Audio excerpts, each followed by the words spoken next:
वाणी संयम दिवस के रूप में है। वाणी संयम से या संयम पूर्वक वाणी से हमें शांति मिलती है। और आज हम प्राग ऐतिहासिक तीर्थंकरों की एक श्रृंखला में शांतिनाथ प्रभु के बारे में कुछ जान सकेंगे। मैं मुनि ध्रुव कुमार जी से निवेदन करता हूं, वे शांतिनाथ प्रभु के विषय में हमें अवगति दें।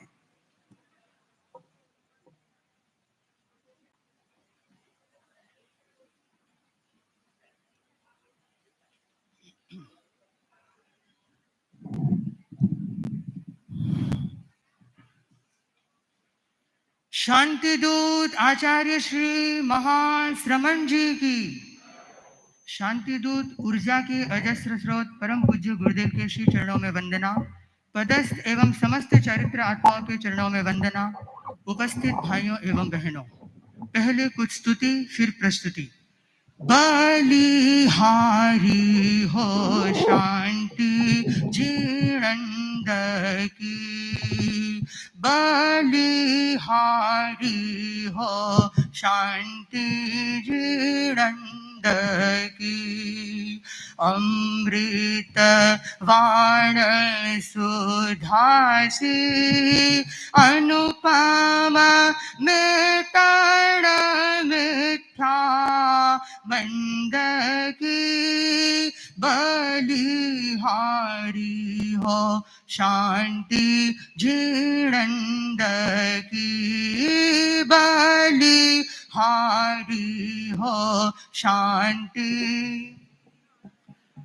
विविध उपदेश देई जन तार्याहु वारी जाऊं विश्वनंद की, बलिहारी हो शांति जीणंद की।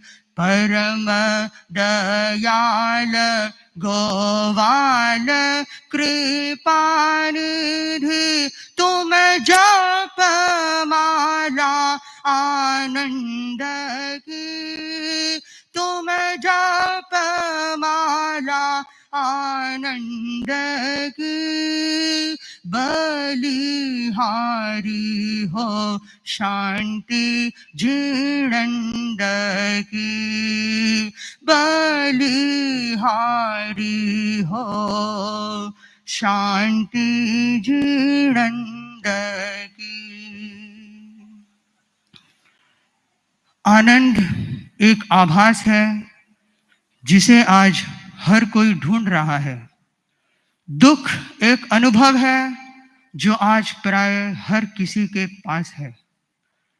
फिर भी हम समझते हैं कि जीवन उसी का सफल है जिसने पूरी जागरूकता के साथ शांति से भरी एक लंबी और गहरी सांस ली हो। आज विश्व में नई नई खोजें होती जा रही है, फिर भी एक खोज ऐसी है जो हजारों वर्षों से आज भी खोज मात्र बनी हुई है, और वह है शांति की खोज। सारी दुनिया एक रेस में दौड़ती सी नजर आ रही है, और वह है सुख शांति के लिए। असल में हम दिन भर जो दौड़ धूप मचाते हैं, उसका एकमात्र लक्ष्य होता है कि शांति मिल जाए। लोग क्या क्या नहीं करते शांति के लिए। अफसोस है कि इतने साधन विकसित होने पर भी आज तक वैसी शांति उपलब्ध न हो सकी जो चिर हो और स्थायी हो। मगर चूंकि इंसान है, पुरुषार्थ का प्रतीक है, उसने कभी हार न मानी और आज भी निरंतर रूप से यह खोज जारी है कि जीवन में कहीं एक शांति का फूल खिल जाए और जिसकी महक से सारा जीवन आनंदित हो जाए। इतनी खोज होने पर भी क्यों नहीं मिल सकी शांति? इसका कारण एक ही समझ में आता है कि इंसान ने आज तक उस वास्तविक शांति को पहचाना ही नहीं, जाना ही नहीं कि शांति होती क्या है और मिलती कैसे है। और बिल्कुल सही है, जानेगा भी कैसे? जिसे आज तक प्राप्त ही नहीं किया उसे कैसे जाने? मगर मिल सकती है शांति, बस जरूरी है कि हम शांति को समझ पाए। एक शिष्य जो अपने गुरु को अति प्रिय था, एक रात गुरु का बिछौना बिछाते वक्त शिष्य ने गुरु से पूछा कि दिन भर में सैकड़ों भक्त आपके पास आते हैं और घुमा फिरा करके सबका एक ही सवाल होता है कि परिवार में शांति नहीं है, घर में शांति नहीं है, जीवन में शांति नहीं है, दिमाग में शांति नहीं है। आखिर ये शांति है क्या चीज? किस शांति के पीछे आज सारी दुनिया दौड़ रही है? गुरु बड़े ज्ञानी थे, बड़े जानकार थे, पहुंचे हुए थे, ठीक वैसे ही जैसे मेरे गुरु जानकार है, वे जानते हैं कि कैसे किसको समाहित किया जाए। गुरु ने उस शिष्य से कहा, वत्स 2 दिन पूर्व तुम्हें एक पाठ पढ़ाया था कि जो भीतर को जान लेता है वह बाहर को जान लेता है, और जो बाहर को जान लेता है वह भीतर को जान लेता है। तो चलो तुम नगर की एक परिक्रमा करके आओ, बाहर घूम कर आओ, शायद तुम्हें तुम्हारे भीतर के प्रश्न का समाधान मिल जाए।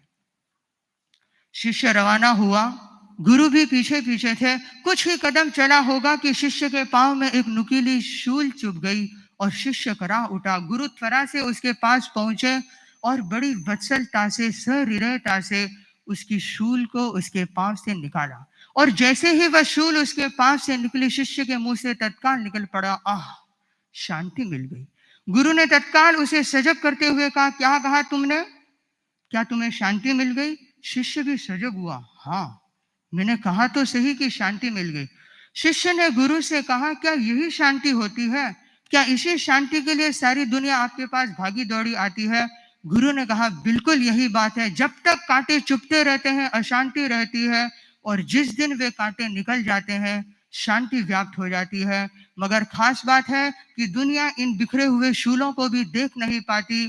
खास बात है कि दुनिया गुलाब के भीतर छिपे हुए फूल, गुलाब के फूल के भीतर छिपे हुए शूल को भी नहीं पहचान पाती, तो अपने गहरे अंतस्थल में छिपे उन शूलों को, उन शल्यों को कैसे पहचान पाएगी?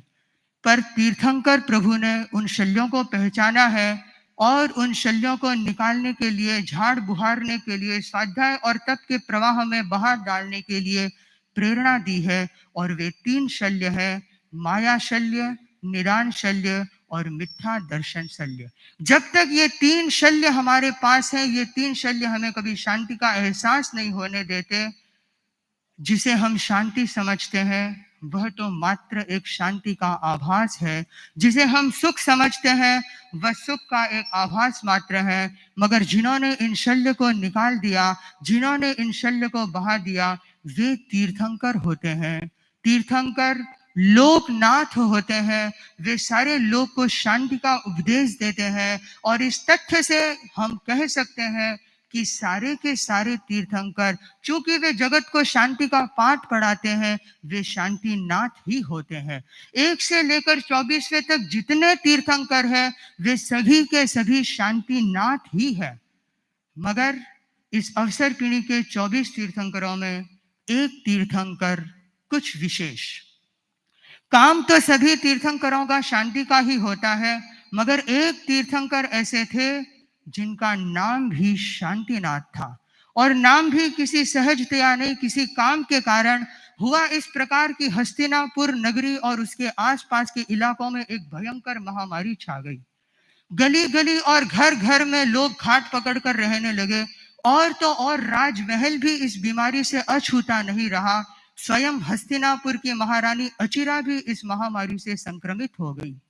किंतु जैसे ही एक दिव्य आत्मा ने उसके गर्भ में प्रवेश किया, धीरे धीरे अचिरा महारानी उस बीमारी से स्वस्थ होने लगी, उसकी बीमारी शांत होने लगी, और कुछ समय बाद सारे नगरी की वह महामारी शांत हो गई। महामारी ये शब्द सुनते ही दिमाग में एक सिग्नल आता है, और याद आता है कि कुछ वर्षों पहले एक महामारी आई थी, और उस वक्त भी परम पूज्य गुरुदेव ने हम सभी को शांतिनाथ प्रभु का मंत्र सिखाया था, शांतिनाथ प्रभु के जप की प्रेरणा दी थी, तब हृदय के भीतर की श्रद्धा कह उठती है, जब शांतिनाथ के जन्म से महामारी मिट सकती है तो शांतिनाथ के भजन से महामारी क्यों नहीं मिट सकती? मिट सकती है यदि हम गहरे भजन में उतर जाए, भीतर की तरफ मुड़ जाए, तो वह महामारी भी मिट सकती है। ये बाहर की महामारी ही नहीं, भीतर की महामारी जो हमारे मोह की महामारी है, जो जन्मों जन्मों से हमारे साथ लगी है, वह महामारी भी मिट सकती है। मैं अपने प्रस्तुति की तैयारी कर रहा था और सोच रहा था कि शांतिनाथ प्रभु के विषय में मैंने कब कब और कहाँ कहाँ क्या क्या सुना है। तब मुझे याद आया कि बहुत वर्षों पहले और खासकर इन्हीं पर्युषणों के दिनों में जब परिवार के साथ परम पूज्य गुरुदेव की सेवा में आया करते थे, तब गुरुदेव के पट्ट के आसपास एक कथावाचक जी बैठा करते थे। हम छोटे थे, हमें गहरा तत्व ज्ञान समझ में नहीं आता था, पर कथाओं में बड़ा रस था। वे कथावाचक जी बड़ी सरस और सरल कथाएं कहा करते थे, और जब भी वे अपनी कथा की शुरुआत करते तो वे एक मंत्र पढ़ा करते थे, और वह मंत्र था चइत्ता भार हम वासम चक्रवट्टी महिधियो संति संति करे लोए पत्तो गई मणोत्तरम। ये वही मंत्र है जिसे गुरुदेव ने लाखों लोगों को दिया और मुझे भी दिया जब मैं भी कोरोना पॉजिटिव में था। इस मंत्र ने कितनों कितनों का उद्धार किया है, कितनों कितनों कितनों के जीवन में शांति लाई है। यह श्लोक शांतिनाथ प्रभु के जीवन के एक विशेष पहलू की तरफ ध्यान आकर्षित करता है। हमारे साधु साध्या यदा कदा श्रावक श्राविकाओं को प्रेरणा देते रहते हैं कि कुछ समय धर्माराधना में भी बिताया जाए। श्रावक श्राविकाएं कहते हैं, महाराज गृहस्थी है, परिवार है, कर्तव्य निभाने पड़ते हैं, समय ही नहीं मिलता, कैसे उसमें समय बिताए। साधु साध्या उन्हें कहते हैं, माना कि परिवार का पालन पोषण इत्यादि तुम्हारे कर्तव्य हैं, मगर तुम्हारी आत्मा का उत्थान भी तुम्हारा अपना मूल कर्तव्य है। तुम दूसरे कर्तव्यों में उलझकर मूल कर्तव्यों को कैसे भूल सकते हो? तब वे श्रावक, और उनमें भी ज्यादातर वे श्रावक जो कदिया और रुदिया होते हैं, वे बड़े शौर्य के साथ कहते हैं कि महाराज आप ही ने तो कहा था कि स्वयं तीर्थंकर भगवानों ने भी अपने कर्तव्य का पालन किया, तो हम भी अपने कर्तव्य का पालन करते हैं। पर वे लोग एक सीमित तथ्य को ही समझ पाए हैं। उन लोगों के लिए शांतिनाथ प्रभु का जीवन अपने आप में एक समाधान है। शांतिनाथ प्रभु ने अपने कर्तव्य का पालन किया। वे राजा थे, आयुधशाला में चक्र रत्न उत्पन्न हुआ तो उन्होंने 800 वर्षों तक यात्रा करके 6 खंडों पर एकाधिकार स्थापित किया, एक राज्य स्थापित किया, और एक अस्थायी शांति 6 खंड में व्याप्त हो गई। ज्ञात रहे कि अस्थायी शांति, किंतु शांति प्रभु मात्र इतने से कर्तव्य से नहीं रुके, उनका अपना कर्तव्य था, उन्होंने उसका त्याग किया, चक्रवर्तित्व का त्याग किया, एक विशाल संपदा का त्याग किया, चैत्ता किया उन्होंने, और वे संयम के मार्ग पर अग्रसर हुए, सहस्त्राम्र वन में पधारे और सहस्त्र लोगों के साथ उन्होंने दीक्षा स्वीकार की। दीक्षा स्वीकार करने के बाद 1 वर्ष तक वे कठोर निर्जरा और कठोर ध्यान साधना में लगे रहे, और 1 वर्ष के पश्चात जब पुनः वे उसी सहस्त्राम्र वन में पधारे तो वहां पर उन्होंने क्षायक श्रेणी को प्राप्त किया और वीतरागता को भी प्राप्त किया। संसार के बिल्कुल अंतिम छोर पर वे पहुंच गए, 13वें गुणस्थान में पहुंच गए, मगर एक कदम भी आगे नहीं बढ़ाया, क्योंकि एक कदम भी आगे बढ़ा देते तो वे उस पार हो जाते। वे उस मार्ग पर खड़े रहे, उस छोर पर खड़े रहे कि शायद कोई और आ जाए, कोई और शांति का खोजी आ जाए, कोई और समझदार आ जाए तो वे उसे भी ले चले उस पार। और आखिर उन्होंने हजारों लोगों का कल्याण किया, और उसमें भी मैं समझता हूँ खासकर पुरुषों पर उनकी अधिक कृपा थी। हम ज्यादातर देखते हैं कि साधु साध्वियों में भी साध्वियों की संख्या ज्यादा होती है, पंडाल में श्रावक श्राविकाएं बैठे हैं, उनमें भी श्राविकाओं की संख्या ज्यादा होती है।